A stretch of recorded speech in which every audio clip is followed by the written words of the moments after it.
오늘 본문에서 사도 바울이 에베소 교인들을 위해서 기도하면서 우리 오늘 읽은 18절 전반부에 보니까 뭐라고 기도하고 있습니까? 너희 마음의 눈을 밝히사, 그렇게 기도하고 있어요. 이러한 마음의 눈을 밝혀달라는 기도는 겉으로 드러나는 현상만 바라보는 그런 눈이 아니라 영적 본질, 즉 내면을 바라보는 마음의 눈을 지니기를 바라는 간구입니다. 그래서 사도 바울이 기도할 때 눈을 밝혀달라는 표현이 아니라 그 마음, 이 마음은 사람의 내면의 깊은 곳, 내면을 다루는 모든 정서적인, 지성적인 것들을 다루는 모든 것을 포함한 것이 바로 이 마음이라는 단어예요. 그러니까 겉으로 드러난 외모, 겉으로 드러난 모습, 겉으로 드러난 현상들을 보는 게 아니라 그 내면을 보는 눈을 바라기를 사도 바울이 지금 에베소 교회 교인들을 위해서 간구하고 있는 것입니다. 우리가 가장 교회다운 기도, 지금 말씀을 쭉 에베소서를 통해서 또 나누고 있습니다. 가장 교회다운 기도 기억나시죠? 첫 번째, 믿음과 사랑이 하나 되게 하옵소서. 두 번째, 하나님을 알게 하옵소서. 낮아지신 그 하나님을 알게 하는 거예요. 근데 이 세 번째 기도는 뭐냐 하면요, 가장 교회다운 기도. 한번 저를 따라했으면 좋겠습니다. 가장 교회다운 기도. 세 번째, 마음의 눈을 밝혀주소서. 마음의 눈을 밝혀주소서. 이게 우리의 기도가 되어야 할 줄 믿습니다. 자, 이렇게 마음의 눈이 밝아지면 보게 되는 영적 본질이 세 가지가 있어요. 이게 오늘 본문에 나온 내용인데요. 우리 에베소서 1장 18절부터 19절까지 한번 쭉 보시면 그 내용이 나와 있어요. 자, 18절 보시면 너희 마음의 눈을 밝히사. 그의 첫 번째, 부르심의 소망이 무엇이며, 두 번째, 성도 안에서 그 기업의 영광의 풍성함이 무엇이며, 19절 세 번째, 그의 힘의 위력으로 역사하심을 따라 믿는 우리에게 베푸신 뭐예요? 능력의 지극히 크심이 어떠한 것을 너희로 알게 하시기를 구하노라. 아멘. 자, 믿음의 눈이 밝아지면 보게 되는 영적 본질 세 가지가 있다 했습니다. 첫 번째는 뭐냐 하면 부르심의 소망이에요. 이걸 알게 돼요. 두 번째는 뭐냐 하면 기업의 영광의 풍성함을 알게 된다 그랬어요. 마지막 세 번째는 능력의 지극히 크심을 알게 된다 했습니다. 자, 그러면 부르심의 소망이 뭘까요? 마음의 눈이 밝아져서 발견할 수 있는 이 부르심의 소망이 도대체 뭘 의미하는 것일까요? 여기서 이 부르심이라는 이 단어, 원래 원어의 그 성경의 헬라어 단어는 클레세오스라는 단어예요. 명사형인데 말 그대로 부르심 혹은 소명, 콜링, 이런 의미를 가지고 있습니다. 그래서 이게 동사가 되면 칼레오 돼서 부르다, 칼레오, 콜 이렇게 돼요. 그래서 이 칼르 이 어근을 가진 동사들이 되게 부르다, 소명과 연결되는데 그 본래 어근을 갖고 있는 이 칼론이라고 하는 이 단어의 본래 의미는 뭐냐면요, 아름다움 이런 뜻이 있어요. 아름다움. 자, 그럼 무슨 말이냐 하면, 자, 소명, 즉 부르심이 뭐와 연결된다는 거예요? 아름다움과 연결된다는 말이에요.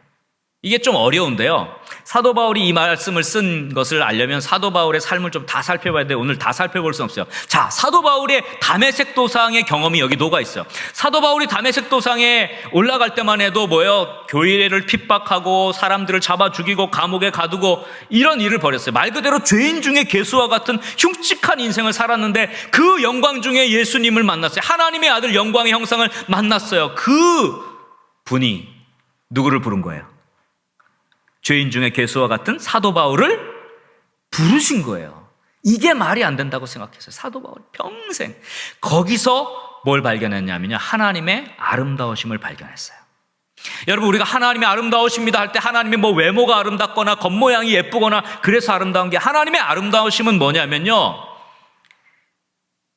보잘것없고 형편없는 모습을 지닌 우리들을 여전히 사랑하시고 여전히 붙잡아 주시고 여전히 불러주신 것, 그게 하나님의 아름다움이에요. 할렐루야. 그래서 하나님은 아름다우신 분이야. 사도 바울이 여기에 완전히 그냥 나가 자빠진 거예요. 하나님이 나를 어떻게 불러주셨지? 그러니까 이제까지 살펴보니까 자기는 절망의 나락으로 가고 있던 인생이었어요. 죄인 중에 괴수고 절대로 구제받을 수 없는 인생이었는데 그 하나님의 부르심이, 그 아름다움이 사도 바울에게는 뭐가 됐냐? 소망이 된 거예요. 그래서 실제로는 보잘것이 없지만 우리를 아름답게 보시고 불러주시는 하나님 때문에 뭐가 생긴 거예요? 소망이 생긴 것입니다. 이것이 부르심의 소망의 의미예요. 결국 오늘 마음의 눈을 밝혀주소서라고 기도하면서 우리가 첫 번째로 깨달을 것은 바로 이것입니다. 한번 저를 따라했으면 좋겠습니다. 마음의 눈이 밝아지면 진정한 아름다움을 바라보고 소망을 얻게 된다. 할렐루야. 우리의 마음의 눈이 밝아지면요, 진정한 아름다움을 발견하고 바라보게 됩니다. 그래서 그 안에서 소망을 얻는 거예요. 문제는 대부분의 사람들이 아까 제가 초두에 말했던 질리언 린의 경우처럼 대부분의 삶 속에서 문제나 잘못된 것만을 보지 그 안에 있는 그 고유함, 아름다움을 발견하지 못합니다. 우리의 삶에서 벌어지는 일들을 바라보면 외적인 현상만 보면 사실 소망이 없는 것 같아요. 너무 문제가 많고 절망적이고 모순투성이고 위선적인 사람들도 너무 많고 세상 어디에도 아름다움이라는 것을 찾아볼 수 없는, 소망이 있다고 말할 수 없는 그런 세상을 보게 됩니다. 사람들도 너무 악해졌어요. 여러분, 대부분 요즘 사람들이요, 이 사회 현상을 보고 그런 눈을 갖고 있으니까 대부분 그 속에서 분노합니다, 비난합니다, 욕설을 퍼부어댑니다. 제가 가끔가다 설교에 세계적인 문학 작품들을 조금 언급할 때가 있습니다. 왜냐하면 왜 사람들이 여기에 열광을 하는지를 알아야, 예수 안 믿는 사람들이 왜 여기에 열광할까를 알아야 그 사람들의 마음을 보듬을 수가 있는 거예요. 그래서 제가 가끔 그런 문학들을 소개하는데, 제가 또 하나 문학 작품을 하나 좀 소개를 하려고 해요. 읽을 필요는 없으신 거예요. 마음에 상처를 받을 수가 있어요. 20세기의 문학사에서 가장 문제작이면서 베스트셀러가 있는데요, 그게 제롬 데이비드 셀린저가 쓴 호밀밭의 파수꾼이라는 책이에요. 혹시 들어보셨나요? 호밀밭의 파수꾼. 이 책이 1951년에 출간이 됐는데 당시 문학작품에서는 도저히 찾아볼 수 없는 욕설이 난무합니다. 읽을 수가 없어요. 외설적인 내용들, 너무 음란하고 추악한 내용들이 많이 나와 있어요. 사회 비판적인 요소, 염세주의, 걸핏하면 죽여버리겠어, 이런 것들이 그 책에 너무 가득해요. 그래서 심지어는 이게 그 당시에는 금서로, 금지된 도서로 선정되기도 했습니다. 이 책이 암살자들의 교과서라고 불릴 정도였어요. 그 많은 암살자들이 이 책을 읽었고 탐독했고 이 책의 주인공에 심취해 있었어요. 이 책이 사회에 부정적이고 비판적이고 염세적이고 진짜 다 사회를 쓸어버렸으면 좋겠을 그런 이야기들 막 가득 차 있는 아주 문제작이에요. 근데 이 문제의 책이 현대 문학사에서 가장 많이 인용되는 책 중에 하나이고요, 7천만 부 이상 팔린 베스트셀러예요. 그래서 헬만 헤세의 데미안과 더불어서 성장소설, 즉 내면의 그 성장을 심도 있게 다룬 탁월한 책으로 인정을 받게 되는데, 여러분 그 내용이요, 이 주인공이 홀든 컬핀트라고 하는 그 청소년이에요. 명문 사립학교인 펜시고등학교에서 퇴학을 당합니다. 학교에서 나와서 집으로 차마 갈 수 없어요. 부모님께 말씀을 드릴 수 없어요. 그래서 돌아가지 못하고 뉴욕으로 가서 거기에 한 호텔방에서 2박 3일 동안 자기의 이야기, 막 자서전적인 이야기, 자기의 상상력, 또 만나는 사람들과의 대화를 적어 내려간 그 자전적 소설. 사실 셀린저도 이런 불우한 삶을 살았거든요. 그 셀린저의 마음이 담긴 이 홀든 컬필트라는 주인공, 청소년 바나나, 그의 이야기를 다룬 내용이에요. 기숙사를 같이 쓰는 룸메이트와 맨날 다툽니다. 학교에 적응하지 못합니다. 학습 부적응자입니다. 결국 성적도 바닥입니다. 그래서 학교에서 퇴학을 4번이나 당하게 됩니다. 이 사실을 부모님께 알리지도 못해요. 결국 집으로 가지도 못하는 컬필드는 뉴욕의 방으로 가서 거기에서 이 청소년기의 반항, 사회 부적응, 비속어를 사용하고 욕설이 난무하는 그런 이야기들을 풀어내기 시작합니다. 이런 내용을 담고 있는, 염세적이고 비판적인 내용을 담고 있는 게 바로 이 호밀밭의 파수꾼이에요. 그래서 미치광이가 되어져 가는 거예요, 점점. 근데 그 콜필드가 유일하게 아끼는 사람이 한 명 있어요. 그 여동생 피비예요. 동생이 둘이 있었는데 어린 동생 엘리는 이미 세상을 떠났어요. 그 마음에 애틋함이 있어요. 동생 피비 하나만 남았어요. 마지막 집으로 돌아가는 것, 삶을 포기하고 완전히 세상을 떠나기로 작정하고, 마지막 그 작정하고 나서 떠나기 직전 사랑하는 여동생 피비를 만나서 대화를 합니다. 이게 이제 그 소설의 맨 마지막 부분에 돼요. 사랑하는 동생 피비가 묻습니다. 오빠는 뭐가 되고 싶어? 좋아하는 것이 있다면 한 가지만 말해봐. 세상을 비난하고 세상이 다 망가졌으면 좋겠다고 생각하는 그 절망 가운데 있는 오빠에게 이 사랑하는 여동생이 물어봐요. 오빠는 뭐가 되고 싶어? 오빠의 소망이 뭐야? 좋아하는 게 뭐야? 여기서 이 책의 제목의 결론이 나오는 것입니다. 이렇게 얘기합니다. 나는 늘 넓은 호밀밭에서 꼬마들이 재미있게 놀고 있는 모습을 상상하곤 했어. 어린애들만 수천 명이 있을 뿐 주위에 어른이라곤 나밖에 없는 거야. 그리고 난 아득한 절벽 옆에 서 있어. 내가 할 일은 아이들이 절벽으로 떨어질 것 같으면 재빨리 붙잡아 주는 거야. 애들이란 앞뒤 생각 없이 마구 달리는 법이니까 말이야. 그럴 때 어딘가에서 내가 나타나서 꼬마가 떨어지지 않도록 붙잡아 주는 거지. 온종일 그 일만 하는 거야. 말하자면 호밀밭의 파수꾼이 되고 싶다거나 할까? 이게 결론이에요. 여러분 보세요. 사회를 그렇게 싫어하고 세상에 분노하고 위선과 거짓으로 가득한 이 어른들의 세상을 비관한 청소년, 문제아, 반항아, 사회 부적응자인 그의 마음의 깊은 곳에 뭐가 있었냐면요, 나는 호밀밭의 파수꾼이 되는 거야. 어린아이들이 절벽으로 떨어지는 것을 붙잡아서 어린아이를 살리려고 하는 호밀밭의 파수꾼이 되고 싶어. 더럽고 분노, 절망으로 가득한 것 같은 인생인데 그의 마음속에 아름다움이 있었어요. 실제로는 누구도 자기가 이 절벽의 나락으로 떨어질 때 아무도 붙잡아주지 않았기 때문에 그걸 내가 하고 싶다는 그 모습이 거기에 담겨있어요. 그래서 이 책이 이 사회의 부정하고 사회의 마음의 아픔, 상처, 쓰라린 사람들의 마음을 완전히 잡은, 누구도 그 마음을 알아주는 사람이 없는 거예요. 이 책의 주인공만 그걸 얘기해 주는 거예요. 저는 이 책을 읽으면서 왜 교회가 이렇게 못했을까? 왜 교회가 이 절벽으로 떨어져가는 그 사람들의 마음과 상처를 보듬어 주지 못했을까? 왜 그걸 알아주지 못했을까? 오히려 교회 나오면 저 사람은 왜 저러지? 왜 저렇게 하고 다니지? 왜 저렇게 말하지? 왜 저렇게 하지? 이런 비난 때문에 오히려 교회에 오면 더 어깨가 무거워지고 더 교회에선 더 살아갈 수 없고 오히려 절벽으로 떠미는, 누구도 알아주지 못했던 그 마음이, 그 본질이에요. 그래서 절망한 거죠. 그 마음을 알아줬다면 소망을 가지고 회복되었을지 모르겠습니다. 저에게는 딸이 셋이 있는데요, 특별히 우리 막내가 아주 미운 7살을 보내고 있어요. 난리에 떼를 쓰고 마음에 안 들으면 소리를 지르고 하도 소리를 지어서 목이 쉬었어요. 자기 마음에 안 맞으면 막 고집을 부리네요. 아유, 막 꼬마 악마가 들어있는 것 같아요.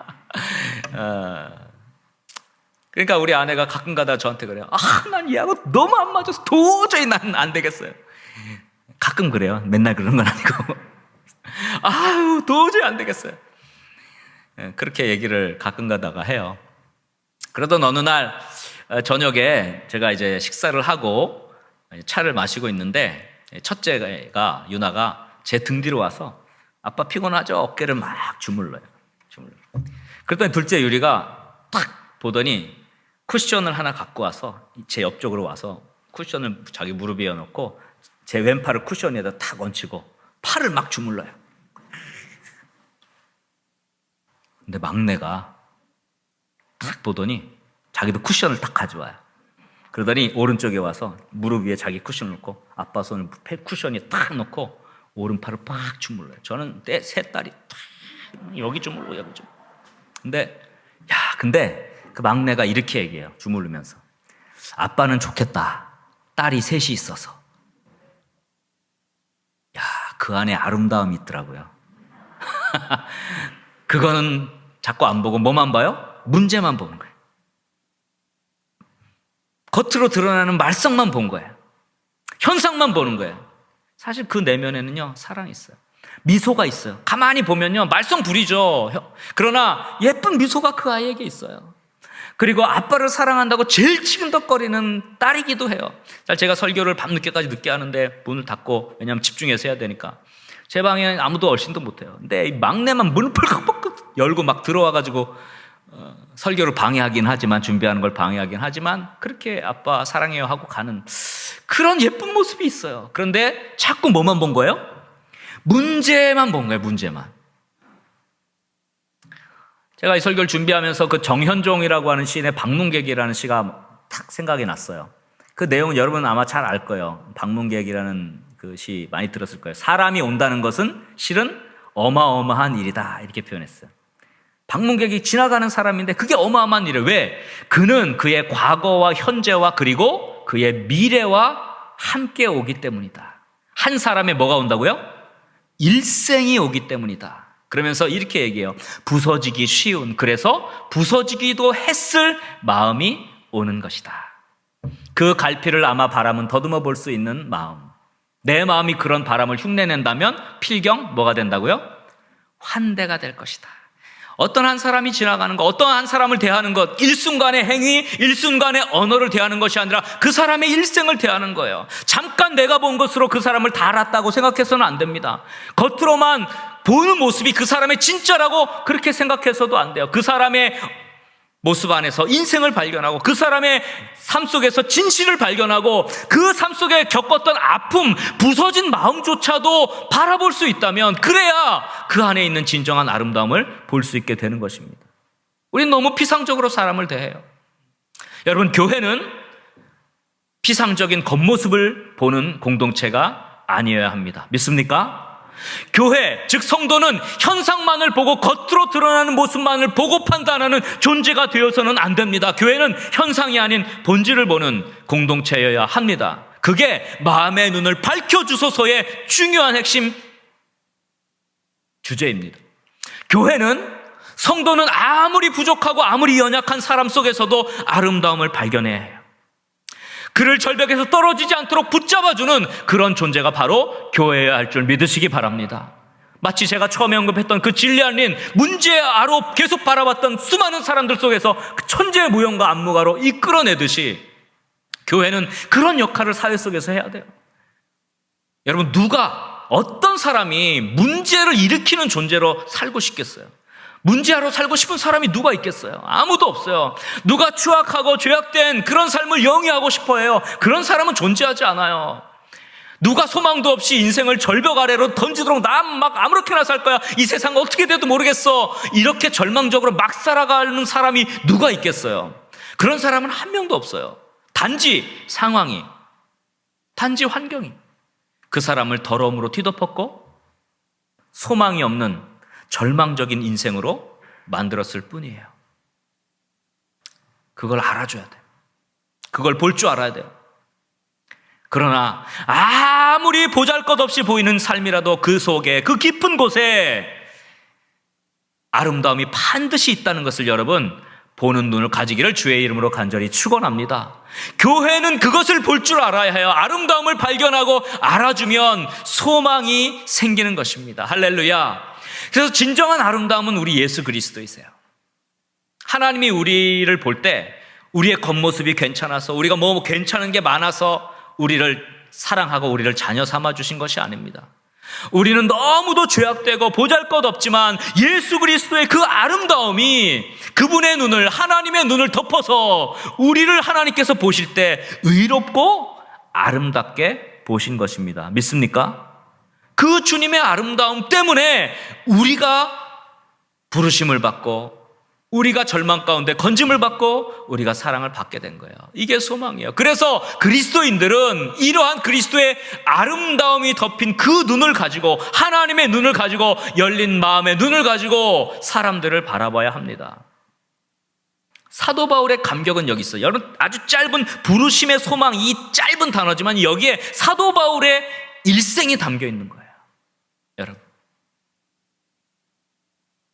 그래서 우리는 마음의 눈을 밝혀달라고 기도를 해야 합니다. 부르심의 소망, 즉 아름다움을 발견하고 그 내면을 바라보고 그 안에서 생기는 너무 처참하고 너무 고통스럽고 너무 힘든 절망 속에, 절벽 속에서 떨어지는 인생이지만, 그러나 너는 그렇게 살 수밖에 없어, 너는 그렇게 끝나야 돼 라고 하는 게 아니라, 아니야, 너에게 소망이 있어, 너 안에 아름다움이 보여. 이 아름다움을 발견하고 생기는 그 소망을 바라볼 수 있기를 주의 이름으로 간절히 축원합니다. 누구에게도 아름다움은 반드시 있어요. 그래서 여러분, 이제는요, 여러분 자녀들을 볼 때 이 마음의 눈이 밝혀진 그 눈으로 부르심의 소망을 가지고 볼 수 있기를 주의 이름으로 간절히 소원합니다.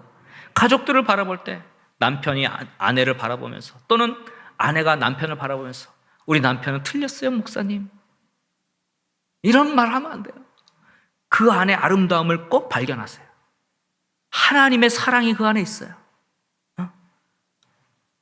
그걸 인정해주고, 심지어 어떤 회사나 회사의 동료나 다른 외부 사람들을 만날 때 나를 힘들게 할 수도 있어요. 가시돋친 말을 할 수 있어요. 그 안에 상처가 있기 때문에 그런 거예요. 그걸 보듬어 주는 거예요. 그걸 만져줄 줄 알아야 돼요. 누가 그러고 싶겠어요? 누가 그렇게 사람들 상처 주는 인생을 살고 싶겠어요? 그걸 보는 거예요. 그리고 다듬어 주는 거예요. 안아주는 거예요. 회사의 동료들 보며, 만나는 사람들을 보면서 여러분 겉으로 드러난 그 모습, 겉으로 드러난 그 문제 있는 현상만을 보고 그들을 비난하고 소망이 없다고 절망하고 자포자기하지 않도록 여러분의 삶을 붙잡아 주시기를 주의 이름으로 간절히 축원합니다. 하나님은 우리들의 죄악됨과 연약함을 보시고도 결코 포기하지 않으셨습니다. 이것이 하나님의 아름다우심입니다. 이것이 부르심이고, 그래서 우리는 소망을 갖게 됐어요. 하나님 우리를 사랑하셨어요. 우리를 부르셨어요. 그게 우리의 소망입니다.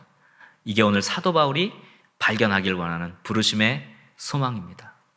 그 안에서 아름다움을 발견하는 눈을 가질 수 있기를 주의 이름으로 간절히 축원합니다. 그것을 발견한다면 반드시 소망도 발견하게 될 것입니다. 좋은 면을 발견하게 될 것입니다. 하나님의 눈을 가지고 사람들을 대할 때 우리가 교회로 살아가게 되는 것이고, 많은 사람들이 그런 교회로 오고 싶어 하겠죠. 그죠? 교회에 오니까 나의 상처 입은 부서진 마음도 딱 알아주는 거예요.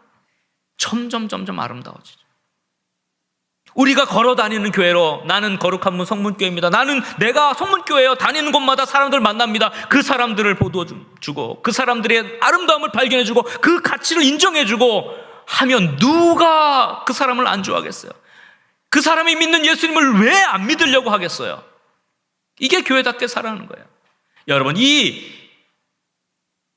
마음의 눈이 밝혀지는 은혜가 있기를 주의 이름으로 간절히 축원합니다. 한번 우리의 옆 사람을 보십시오. 이렇게 인사하세요. 아름다움이 보입니다. 할렐루야. 여러분, 악마의 눈은요, 비난, 비판, 정죄, 절망입니다.